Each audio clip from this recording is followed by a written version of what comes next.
Dito sa mundo ng cryptocurrency, madalas po tayong nakakarinig ng mga bagong projects na nangangako ng malaking kita at pagbabago sa industriya ng digital assets.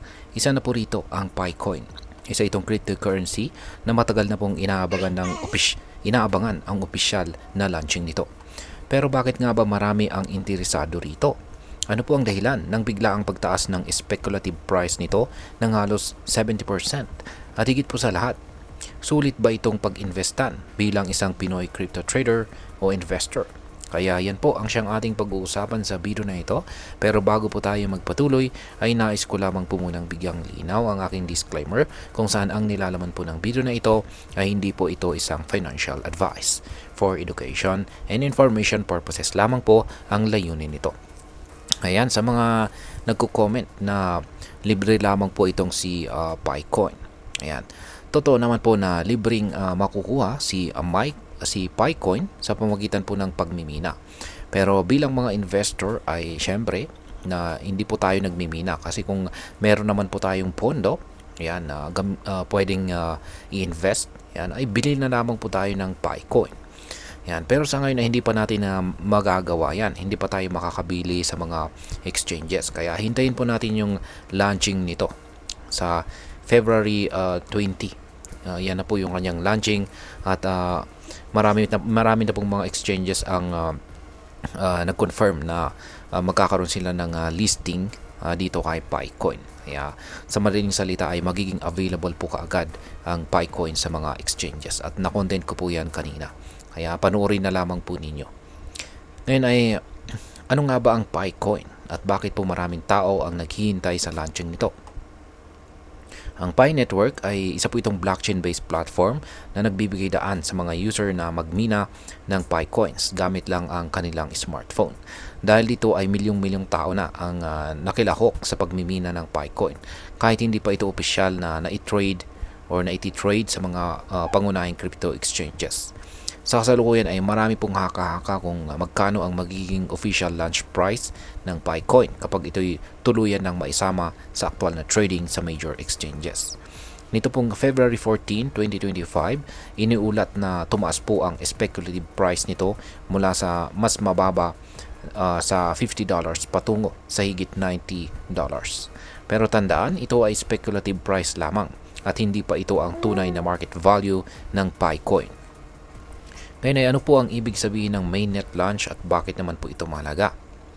Yan, ang tinatawag po na mainnet launch ay ang official na pag-deploy ng isang blockchain protocol kung saan ang cryptocurrency transactions ay nagsisimulang mairehistro at mapatutuhanan sa blockchain. Sa madaling salita, ito ang yugto or phase kung kailan nagiging tunay na gumagana ang isang cryptocurrency at maaari na pong i-trade ng opisyal. Ayon po sa announcement ng Pi Network, nakatakdang i-launch ang kanilang mainnet ngayong paparating na February 20, 2025. Matapos po ang maraming beses na pagkaantalan ito. Dahil dito ay marami mong crypto enthusiasts at investors ang nag-aabang kung matutuloy nga ba ito o baka muling maudlot.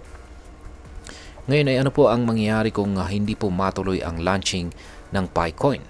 Ayan, kung muling maantala o hindi matuloy ang launching ng Picoin, maaaring magdulot po ito ng malaking pagkalugi sa mga nag-invest sa speculative market nito. Ayon po kay Bybit CEO Ben Zhou, may malaking uncertainty o kawalang kasiguraduhan sa project ng Pi Network. Ilang eksperto rin ang nagsasabi na kung hindi agad ma-launch ang coin, maaari pong mawalan ito ng kredibilidad at ituring na isang gimmick lamang upang manipulahin ang presyo sa pamamagitan po ng hype. Ayon po kay Ginong Brian Digital, isang cryptocurrency analyst, ang tunay po na halaga ng Picoin ay magiging batay sa kung tatanggapin ito ng malalaking crypto exchanges. Sa kasalukuyan, ang presyo po ng Picoin ay itinuturing na IOU price lamang, kung saan ay nangangahulugan na ito ay isang theoretical o pangako lamang at hindi po maaring ipalit o i-trade sa ibang exchanges.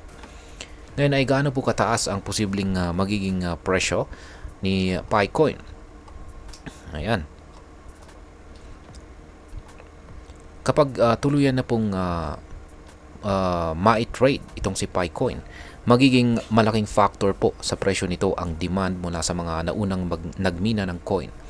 Ang dami po ng nagbebenta at kung ano ang mga cryptocurrency exchanges ang susuporta rito. Ayon sa mga analyst, maaari pong maglaro ang presyo nito sa pagitan ng $20 at $80 sa una nitong mga araw sa market. Kung marami pong magbebenta agad, maaari pong bumaba ito sa $20. Ngunit kung malakas po ang demand at marami ang naniniwala sa project, maaari pong manatili ito sa presyong higit sa $50 o higit pa. Ngayon ay sulit ba ang Picoin bilang isang investment? Ayan.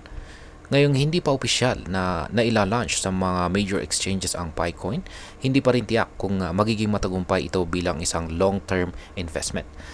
Kaya meron po tayong mga ilang bagay na dapat po nating pag-isipan bago po tayo magdesisyon na mag-invest dito. Ayan. May milyong-milyong users po. Una ay may milyong-milyong users po ang Pi Network. Kaya may posibilidad na lumakas ang adoption nito kung magiging matagumpay ang project. Yan. Pangalawa ay kung maging functional ito at mailista sa mga major exchanges, maaaring makinabang po ang mga naunang nagmina ng Picoins. At ang pangatlo ay mas madaling imina ang Picoin gamit lang ang smartphone. Kaya mas accessible ito kumpara kay Bitcoin na nangangailangan ng malakas na computing power. Ayan. Maliban po dyan ay wala pang kasiguraduhan kung kailan ito ila-launch sa mga pangunahing crypto exchanges. Ang halaga rin nito ay nakadepende pa rin sa kung magiging useful ito sa totoong mundo. At posibleng magkaroon ito ng mga regulasyon o legal na hadlang sa hinaharap. At ngayon ay ano naman ang maaaring maging epekto nito para sa atin bilang mga Pinoy crypto enthusiast. Ayan.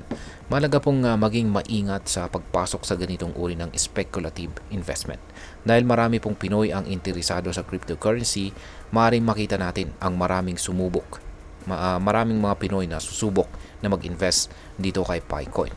Ngunit bago po tayo pumasok sa ganitong investment, tandaan po ang golden rule ng trading. At ito po ay huwag mag-invest ng perang hindi mo kayang mawala. Dahil po sa kawalan ng kasiguraduhan kung magiging matagumpay ang Picoin, mas mainam na hintayin muna ang opisyal nitong launching bago mag-commit ng malaking halaga. Maaari rin natin gamitin ang oras na ito upang pag-aralan pa ang project at tignan kung paano po ito tinatanggap ng global crypto community. At ayan, bilang panghuli ay ano naman ang aking masasabi tungkol dito. Yan, kung ikaw po ay isang risk taker at gusto mong subukan ang potensyal ng Picoin, siguraduhin mong handa kang harapin ang posibleng volatility at kawalan ng kasiguraduhan sa presyo nito. Para naman sa mga mas konserbatibong investors, maaaring mas mainam na maghintay muna ng malinaw na exchange listings at real-world adoption bago po mag-invest ng malaking halaga. Tulad po ng ibang cryptocurrencies, ang Picoin ay may parehong oportunidad at panganib. Ang pinakamalaga ay magkaroon po ng tamang kaalaman at diskarte sa pagpasok sa anumang investment. Kaya kung ikaw po ay interesado sa Picoin, gawin mo ang iyong sariling research at huwag pong basta-basta magpapadala sa hype. At hanggang dito na lamang po tayo sa video na ito mga ka-crypto. Sana po ay inyong nagustuhan ang aking paliwanag sa video na ito. Kung inyo po itong nagustuhan, pakiclick lamang po ang like button nito. Marami pong salamat sa panonood. Ingat po tayo lagi at God bless po sa ating lahat.